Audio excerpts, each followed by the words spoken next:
Hi అండి, అందరు బాగున్నారా? నేను మీ పద్మ. మీ అందరికీ నమస్తే. ఈరోజు మెంతి కూర శనగపప్పు కర్రీ చేస్తున్నాండి. ఎలా ప్రిపేర్ చేయాలనో మీ అందరికీ చూపిస్తారండి. 2 కట్టల మెంతి కూర అండి. 1 కప్పు శనగపప్పు, 1/2 కప్పు ఉంది, నానబెడితే 1 కప్పు అయింది. 10 గల పచ్చిమిర్చి, 1 ఉల్లిపాయ, 3 ఇవి వెల్లుల్లి. పచ్చిమిర్చి మిక్సీ పట్టుకుందామండి. వెల్లుల్లి వేసి కొంచెం సాల్ట్ వేద్దాం, సరిపోయినంత సాల్ట్ వేద్దాం. మిక్సీ పట్టుకొని ఇప్పుడు ఈ ఉల్లిపాయ కట్ చేసుకుందాం, మెంతి కూర కూడా కట్ చేసుకుందాం. సరిపోయినంత ఆయిల్ వేసుకుందామండి.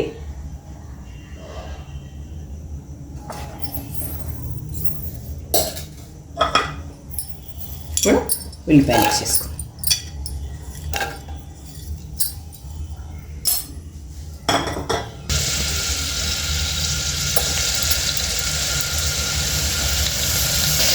కొంచెం కలమాకండి.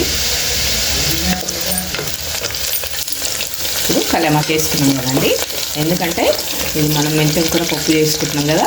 ఈ ఉల్లిపాయలు కానీ ఏది కానీ ఎక్కువ మాడనియొద్దండి.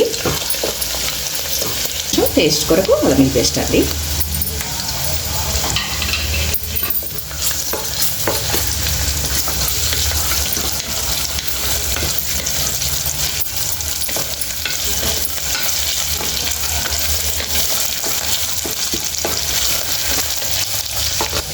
ఇప్పుడు 1 చిటికెడు పసుపు అండి.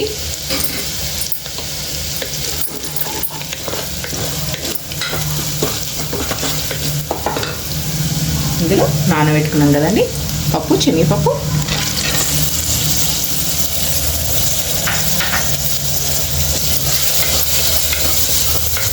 చాలా బాగుంటుందండి. నచ్చితే ప్రతి ఒక్కరు లైక్ చేయండి, మరొకరు చేరుతుంది వీడియో.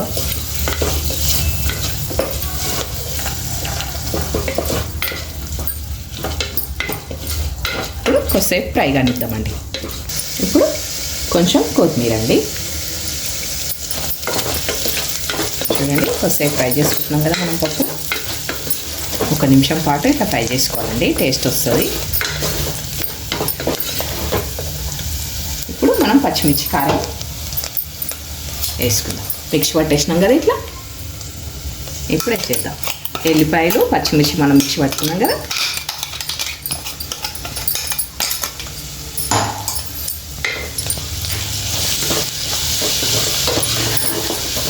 మీరు కూడా ట్రై చేయండి, బాగుంటుందండి. చాలా అంటే చాలా బాగుంటుంది.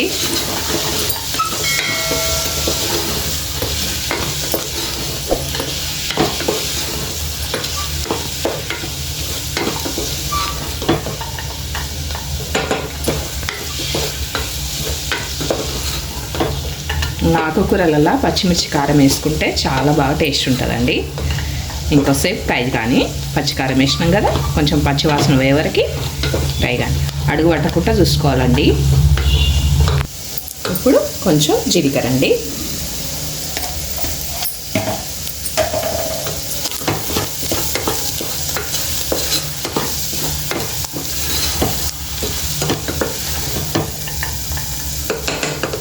ఇప్పుడు మనం మెంతి కూర వేసేద్దాం. పచ్చివాసన పోయింది కదండి, కొంచెం పచ్చిమిర్చి కారం వేసినాం కదా.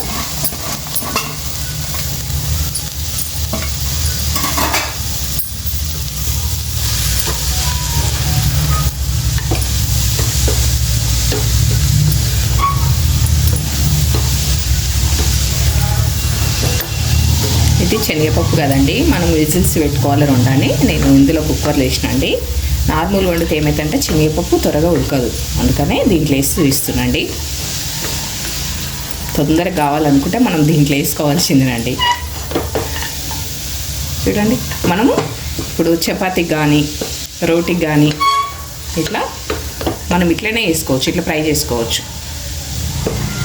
కొంచెం పప్పులాగా మనం మెత్తగా ఉడికించుకోవాలంటే మనం కుక్కర్లో వేసుకోవాలి. ఇది ఇట్లా కూడా చేసుకోవచ్చు అండి. ఇంకా కొంచెం ఫ్రై చేస్తే ఇట్లా కూడా అయిపోతుంది.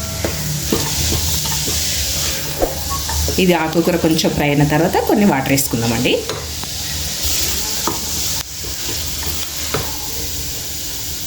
ఆకుకూర చక్కగా మగ్గిపోయిందండి, మంచిగా మగ్గిపోయింది.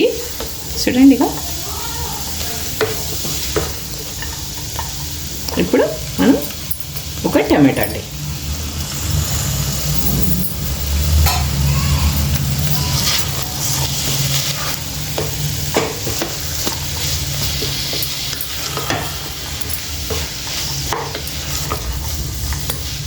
ఇప్పుడు టమాటా ఒక నిమిషం పాటు మగ్గనిద్దామండి.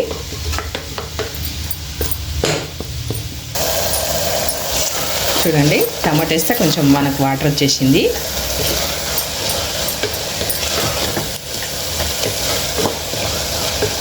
ఇప్పుడు మనం కొంచెం వాటర్ వేసుకుందామండి.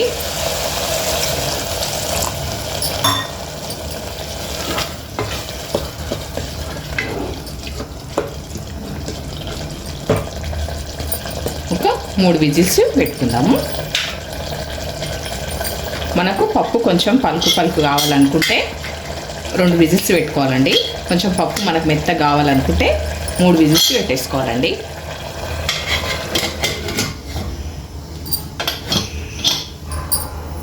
మూడు విజిల్స్ అయిపోయినాయండి. మనం 3 విజిల్స్ అయిపోయినాయి కదా, స్టవ్ ఆపేసుకుందాము. పేపర్ కూడా వెళ్ళిపోయింది. ఇప్పుడు మనం ఓపెన్ చేద్దాం. చూడండి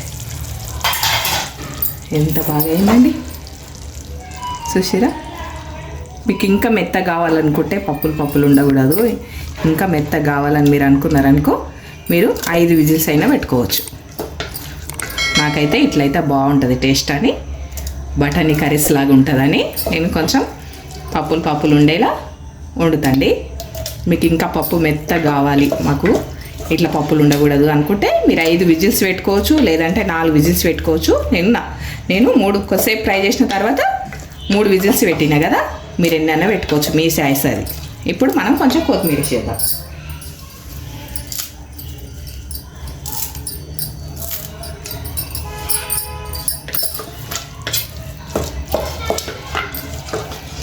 అంతే అండి, చాలా అంటే చాలా బాగుంటుందండి. చపాతీకి కానీ రైస్కి కానీ చాలా బాగుంటుంది.